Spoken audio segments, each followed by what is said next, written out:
Assalamualaikum. Hi everyone. How are you are? Welcome back to my YouTube channel WordPress with Javed. आज जो हम सीखने वाले हैं वो है सैलरी शीट 2। जो सैलरी शीट मैंने पहले आपको समझाई है वो भी आप देख लें, वो मैं अपनी डिस्क्रिप्शन में आपके लिंक दे दूंगा। और नेक्स्ट अब ये सेकंड जो ये है आपकी सेकंड सैलरी शीट है, ठीक है। इसी तरीके से और भी अपडेट्स आपको मिलती रहेगी। तो आप अगर मेरे यूट्यूब पे नहीं है तो मेरे यूट्यूब को सब्सक्राइब करें, लाइक करें एंड शेयर करें। इंशाल्लाह आपको इससे अच्छी अपडेट्स एक्सेल में रहने को मिलेगी। इसी तरीके से स्किप नहीं करेगा वीडियो को और आखिर तक देखिएगा ताकि आपको हर चीज़ की नॉलेज मिल सके, ठीक है। तो अब हम यहाँ पे बिना टाइम वेस्ट किए हुए अभी हम विंडो आर करते हैं और यहाँ पे एक्सेल करते हैं। यहाँ पर हमारा एक्सेल आ जाएगा इस तरीके का और यहाँ से हम इसको क्लिक कर देंगे ब्लैंक पेज पे और यहाँ से जो रिस्टोर डाउन है उसको थोड़ा सा हम बड़ा कर लेंगे, ठीक है। उसके बाद एक मैं हेडिंग डालूंगा यहाँ पे सैलरी शीट की और यहाँ से मैं इसको कर दूंगा मर्ज करने के बाद यहाँ पे मैं लिख दूंगा सैलरी शीट, ठीक है। आज जो हम पढ़ने वाले हुए सेकंड सैलरी शीट, पहली सैलरी शीट मैंने समझा दी है। अगर आपने वो वीडियो नहीं देखी तो मेरी वीडियो जाके देख सकते हैं, वो मैंने दे दी है। अपनी डिस्क्रिप्शन के अंदर भी दे दूंगा आपको लिंक और इसके अलावा आप प्ले लिस्ट पर भी जाके देख सकते हैं, ठीक है। इसके अलावा और भी आपको यहाँ पर मेरी प्ले लिस्ट मिलेगी माइक्रोसॉफ्ट की, अगर वो भी आपने नहीं देखी तो वो भी आप जाके देखें। उसमें मैंने 61 लेक्चर कंप्लीट करके यहाँ पे दिए हैं, तो आप वहाँ पर जाके देखें और उसको अच्छी तरीके से समझें, ठीक है। अब मैं यहाँ पे इसको सिलेक्ट करूँगा, सिलेक्ट करने के बाद इसको ये सैलरी शीट करूँगा। अब इसके बाद सबसे पहले तो मैं यहाँ पर एंड नंबर और ये सब चीज़ें यहाँ पे लिख दूंगा। तो इसके लिए मैंने पहले से एक शीट ऑलरेडी बनाई हुई है, आप भी इसी तरीके से बना लीजिएगा और यहाँ से हमने ये सारा कुछ करेंगे, ठीक है। तो सबसे पहले तो आपने यहाँ पे जनवरी फरवरी लिख लेना है इस तरीके का। अगर आप इसको क्या नाम है शॉर्ट में लिखना चाहें तो आप शॉर्ट में लिख कर यहाँ पे इसको ड्रैग कर दो नीचे। जैसे ड्रैग करोगे आपको ये पूरे मंथ इस तरीके से शॉर्ट में करके दिखा देगा। अगर आप इस तरीके से मंथ नहीं लाना चाह रहे, आप चाह रहे हैं यहाँ पे मैं फुल नेम यहाँ पे लिखूँ जनवरी का और यहाँ से मैं इसको ड्रैग करके यहाँ पे इसको नीचे ले आऊँगा इस तरीके का, ठीक है। और यहाँ से मैं कर दूंगा इसको फिल फॉर्मेटिंग, ये एक में आ जाएगा इस तरीके, क्योंकि मैंने गलत लिखा है तभी नहीं आ रहा जनवरी। और यहाँ से इसको ड्रैग करेंगे नीचे और यहाँ से ये इस तरीके का आपको दिसंबर तक बना के दे देगा, ठीक है। दोनों तरीके से आप कर सकते हो जो आपको बेटर लगे। तो उसके लिए हम क्या करेंगे, सबसे पहले तो मैंने यहाँ पे एक डेटा वैलिडेशन लूँगा। डेटा वैलिडेशन जाने के लिए मैं सबसे पहले मैं यहाँ पे इसको क्लिक करूँगा। यहाँ पे सबसे पहले तो मैं थोड़ा जूम इन कर लेता हूँ, यहाँ पे थोड़ा आपको सही से दिखे। यहाँ पे डेटा वैलिडेशन पे आ जाएंगे। डेटा वैलिडेशन पे आने के बाद ये आपने सेल सिलेक्ट करके रखना है, ये वाला सिलेक्ट मंथ वाला, और यहाँ पर आपने जाना है और यहाँ से आपने डेटा वैलिडेशन बनाना है। डेटा वैलिडेशन बनाने के लिए सबसे पहले ये जो आपने जनवरी फरवरी इसकी आपने लिस्ट बना लेनी। क्या बनानी है, लिस्ट बनानी। तो लिस्ट बनाने के लिए सबसे पहले हम यहाँ पे लिस्ट पे क्लिक करेंगे और यहाँ पे जो सोर्स है वो मैं यहाँ पे ये वाली दे दूँ, ठीक है। ये वाली सोर्स मैंने शॉर्ट में जो लिखे हुए नेम थे यही मैंने यहाँ पर इसको लिस्ट बना के दे दी और यहाँ पे इसको ओके कर दूंगा और ये हमारे इस तरीके इस तरह बनकर आ जाएंगे। देखो जनवरी, जैसे जैसे मंथ चेंज करता जा रहा हूँ वैसे वैसे सैलरी भी इनकी चेंज होती जाएगी, ठीक है। और यहाँ से ये भी चेंज होता जाएगा और यहाँ से ये भी। और सबसे पहले तो हम यहाँ पे स्टार्टिंग डेट का यहाँ पर एक फार्मूला लगाएंगे। यहाँ पर आपने ये सारा कुछ लिख लेना है, ठीक है। लिखने के बाद उसके बाद जो स्टार्टिंग डेट है और एंडिंग डेट है, डे है, अनाउंसमेंट है, ये सब चीज़ें आपने लिखनी है। तो उसके लिए सबसे पहले मैं क्या करूँगा, यहाँ पर इसको स्किप करूँगा। स्किप करने के बाद मैं यहाँ पे थोड़ा सा आपको समझाऊंगा ये किस तरीके से करना है। सबसे पहले तो आपने डेटा वैल्यू का एक फार्मूला लगाना है। सबसे पहले आपने सिलेक्ट मंथ करना है, उसके बाद डबल कोटेशन देके एंड का साइन देकर और यहाँ पर आपने B11 को सिलेक्ट करना है। ये जो क्या है ये आपका B11 में आ रहा है। किस में आ रहा है, B11 में। अगर अभी भी समझ में नहीं आया तो मैं आपको फिर दोबारा से करके दिखा देता हूँ। यहाँ पे मैं करता हूँ इक्वल्स टू डेट वैल्यू, ठीक है। और यहाँ से सबसे पहले मैं क्या करूँगा 1 लिखूँ, क्योंकि हमारा जो फर्स्ट जो स्टार्ट होता है मंथ वो 1 से स्टार्ट होता है ना कि 0 से, ठीक है। डबल कोटेशन डाल के मैं यहाँ पे लिखूँगा 1 और यहाँ पे मैं साइन दूंगा एंड का, ठीक है। एंड का साइन देने के बाद अब मुझे वो सिलेक्ट करना है जो मंथ यहाँ पर जो मैंने लिखे हुए थे वो मंथ किस में आ रहे हैं, हमारे B11 में आ रहे हैं। तो यहाँ पर हम B11 लिख देंगे और ब्रैकेट करेंगे क्लोज, इंटर करेंगे तो हमारी ये फर्स्ट डेट यहाँ पे निकल के आ जाएगी। अब इसी तरीके से एंडिंग डेट लेनी है हमने। यहाँ पे एंडिंग डेट लेने के लिए सबसे पहले हम क्या करेंगे, ई मंथ लगाएंगे। क्या लगाएंगे, ई मंथ। ई मंथ में क्या करेंगे हम यहाँ पे सबसे पहले ई मंथ लिखते हैं हम यहाँ पे ई मंथ, ठीक है।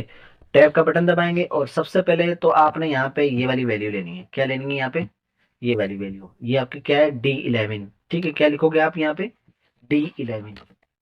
इस तरीके से भी कर सकते हो। अगर आप सेलेक्ट नहीं कर रहा माउस से तो फिर आप यहाँ पे D11 भी लिखकर और यहाँ पर आप जीरो लगा दो इस लास्ट में, ठीक है। जीरो लगा के यहाँ पे ब्रैकेट करके क्लोज एंटर करोगे तो आप ये लास्ट डेट भी निकल कर आ जाएगी, ठीक है। उसके बाद 30 डेज है, यहाँ पर भी आपका फार्मूला लगेगा डेज का फार्मूला, ठीक है, जो कि हम लगाते हैं। यहाँ पे टैब का बटन दबाएंगे, ये आपका ब्रैकेट ओपन हो जाएगी और यहाँ से आपने ये सिलेक्ट करके ब्रैकेट करना है क्लोज, आपका यहाँ पे 30 डेज निकल कर आ जाएगा। उसके बाद अनाउंसमेंट है, वो आपने यहाँ पे 40 भी रख सकते हो, 50 भी रख सकते हो, उसके लिहाज से फिर आपका अनाउंसमेंट के हिसाब से आपकी सैलरी यहाँ पे निकल कर आएगी, ठीक है। उसके बाद हम पर डे हम यहाँ पे जो सैलरी निकालते हैं यहाँ पे, वो हम इस तरीके से निकालते हैं। तो हमने यहाँ पे सबसे पहले डिडक्शन वाली जो वैल्यू है वो हमने यहाँ पे लेनी है। तो डिडक्शन हमारी कितनी है यहाँ पे, सबसे पहले मैं आपको समझा देता हूँ, उसके बाद फार्मूला भी पुट करके दिखाऊंगा। सबसे पहले तो हमने यहाँ पे बेसिक सैलरी लेनी है, 25,000 रुपये इसकी सैलरी है, और इसको डिवाइड करेंगे हम 100 के साथ। 100 के साथ क्यों करेंगे, क्योंकि जो हमारा मंथ है वो 100 का है, तो अगर फुल 100 आ जाएंगे तो उसके हिसाब से हमारी सैलरी यहाँ पर बनेगी। और इसको हम 30 के साथ क्या कर देंगे, मल्टीप्लाई कर देंगे, फिर हमारा टोटल कितना निकल आएगा, 8,033 रुपये, ठीक है। अब यहाँ पर भी मैं कुछ इस तरीके से करके दिखाता हूँ, यहाँ पे इक्वल्स टू, और यहाँ पर सबसे पहले तो आपने क्या नाम है, बेसिक सैलरी लेनी है, डिवाइड करना है इसको 100 के साथ, और मल्टीप्लाई इसको करना है आपने किसके साथ, ये आपने इसके साथ 30 डेज के साथ, ठीक है। 30 डेज आपने सिलेक्ट कर लिया, और ब्रैकेट जैसे क्लोज करेंगे यहाँ पे इंटर करेंगे तो आपका ये यहाँ पर इस तरीके से बनकर आ जाएगा। अब आपने क्या करना है, ये जो सेकंड वैल्यू है इसको यहाँ पर आपने लॉक करना है। लॉक हम क्यों वैल्यू करते हैं, कभी कभी हमारे एरर्स भी आपके इसके अंदर आते हैं फार्मूले के अंदर, इसलिए हम यहाँ पे इसको लॉक लगाते हैं। तो उसके लिए यहाँ पे मैं F4 कर दूंगा, क्या कर दूंगा इसको, F4, ठीक है। क्या कर दूंगा यहाँ पे 100 लिख के यहाँ पे, और यहाँ से इसको सिलेक्ट करके यहाँ से हम क्या करेंगे, इसको F4 कर देंगे। क्या कर देंगे यहाँ पे F4, जैसे ही मैं F4 करूंगा यहाँ पे आपका लॉक हो जाएगा, वो आपको सैलरी यहाँ पे बता देंगे। फिर सेम एज इट इज हम यहाँ पे इसी तरीके से ऊपर आ जाते हैं। अब आया था हमारा डिडक्शन, डिडक्शन हमने ले लिया। अब आया था हमारी क्रॉस सैलरी।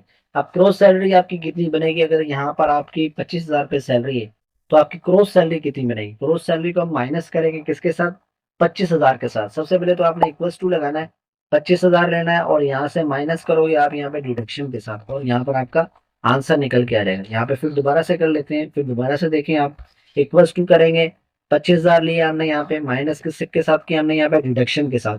अगर वो एक दिन का एब्सेंट होता है तो एब्सेंट के लिहाज से उसकी डिडक्शन कितनी होगी वो हमें यहाँ पे मालूम करनी है। तो यहाँ पर आपका वो निकल कर आ जाएगा, ठीक है। इसको मैं थोड़ा सा डेसिमल है वो मैं यहाँ पे कम करता हूँ, होम पर चला जाता हूँ, और होम से यहाँ से क्या करूंगा मैं इसको इसको कम कर दूंगा, यहाँ पे इस तरीके से यहाँ पर कम कर देंगे ताकि हमें ये बिल्कुल क्लियर से दिखे, ठीक है। अब ये जितने भी हैं इन सबको मैं यहाँ पे सिलेक्ट करूंगा, सिलेक्ट करने के बाद इनकी जो डेसिमल है वो मैं यहाँ पे इसके कम कर दूंगा ताकि ये मुझे सही से नजर आए। समझ में आ गया क्रॉस सैलरी। अब उसके बाद अनाउंसमेंट आता है। अब अनाउंसमेंट कितना देना है वो हमें यहाँ पे देखेंगे, F2 करेंगे यहाँ पे। सबसे पहले तो हम इक्वल टू लगाएंगे। अब इसको यहाँ पे क्या करेंगे, हम मल्टीप्लाई करेंगे। मल्टीप्लाई क्यों करेंगे, क्योंकि ये 40% हमें कंपनी की तरफ से मिल रहा है, तो कंपनी के लिहाज से फिर हम यहाँ पे क्रॉस सैलरी को मल्टीप्लाई करेंगे। कैसे करें, यहाँ पे इक्वल टू हमने लगाया, क्रॉस सैलरी मल्टीप्लाई बाय किसके साथ, हमने 14 के साथ। तो यहाँ पे जैसे एंटर करेंगे तो हमारा ये अनाउंसमेंट निकल कर आ जाएगा, ठीक है। क्या निकल के आएगा, हमारा अनाउंसमेंट निकल कर आ जाएगा। और उसके बाद फिर हमारे पास आता है एडवांस आपने कितना लिया। फॉर एग्जांपल आपको महीने में जरूरत पड़ जाती है एडवांस लेने की मिल से, तो वो हम किस तरीके से लेंगे। तो वो एडवांस किसी ने 3,000 रुपये लिए, किसी ने 5,000 लिए, ऐसे इमरजेंसी पड़ जाती है लोगों को फैक्ट्री के अंदर या कंपनी के अंदर, तो वो क्या ना करते हैं, एडवांस वगैरह ले लेते हैं। एडवांस लेने से फिर क्या होता है कि जब आपकी एंड ऑफ द डे होता है तो वहां पर आपकी जो सैलरी होती है वो डिडक्शन वहां से उसकी 5,000 की कर लेते हैं। तो इसी तरीके से यहाँ पर इसने 3,000 रुपये एडवांस लिए हुए हैं, और यहाँ पे हम आ जाएंगे इसकी सैलरी टोटल अब निकालेंगे। अब आया था यहाँ पे टोटल नेट सैलरी। इसको हम क्या कहते हैं, नेट पर सैलरी। जो आपकी जो टोटल अमाउंट जो होता है आपका जो निकल कर आता है सब कुछ काट के, डिडक्शन काट के, क्रॉस सैलरी अनाउंसमेंट मिलाकर, एडवांस मिलाकर, तो ये आपके 27,550 रुपये बन रहे हैं। अब ये कैसे बन रहे हैं, यहाँ पे F2 करेंगे। यहाँ पे ये रिनेम के लिए यूज होता है F2, ये मैं आपको क्या नाम है शॉर्टकट की बता दूंगा इसकी। सबसे पहले तो हम यहाँ पे क्या करेंगे, क्रॉस सैलरी को लेंगे, प्लस करेंगे हम यहाँ पे अनाउंसमेंट के साथ। सबसे पहले तो मैं इसको F2 करता हूँ। F2 करने के बाद अब मैं यहाँ से क्या करूंगा, सबसे पहले यस क्रॉस सैलरी सेलेक्ट करता हूँ, और उसको यहाँ पे माइनस करेंगे। इसके साथ हमने करना है माइनस क्या नाम है, अनाउंसमेंट के साथ। क्या करना है, अनाउंसमेंट के साथ। जैसे हम यहाँ पे एंटर करेंगे तो हमारे पास ये सैलरी निकल कर हमारे पास आ जाएगी। ठीक है, समझ में आ गया? आई होप आपको ये क्लियर होगा। और यही था आपकी सैलरी शीट। इसी तरीके से आप यूट्यूब को सब्सक्राइब करते रहें, लाइक करते रहें। इंशाल्लाह में इस तरीके की अपडेट्स आपको मिलती रहेगी। Thank you very so much, you give me time. Time is very important for you, me and you. तो इसके लिए आप जदोजहद करें, इंशाल्लाह आपको इस तरह की और भी अपडेट्स इंशाल्लाह मिलती रहेगी। तो मिलते हैं अगली लेक्चर के साथ। इसी तरीके से रहिए, खुदा हाफिज़।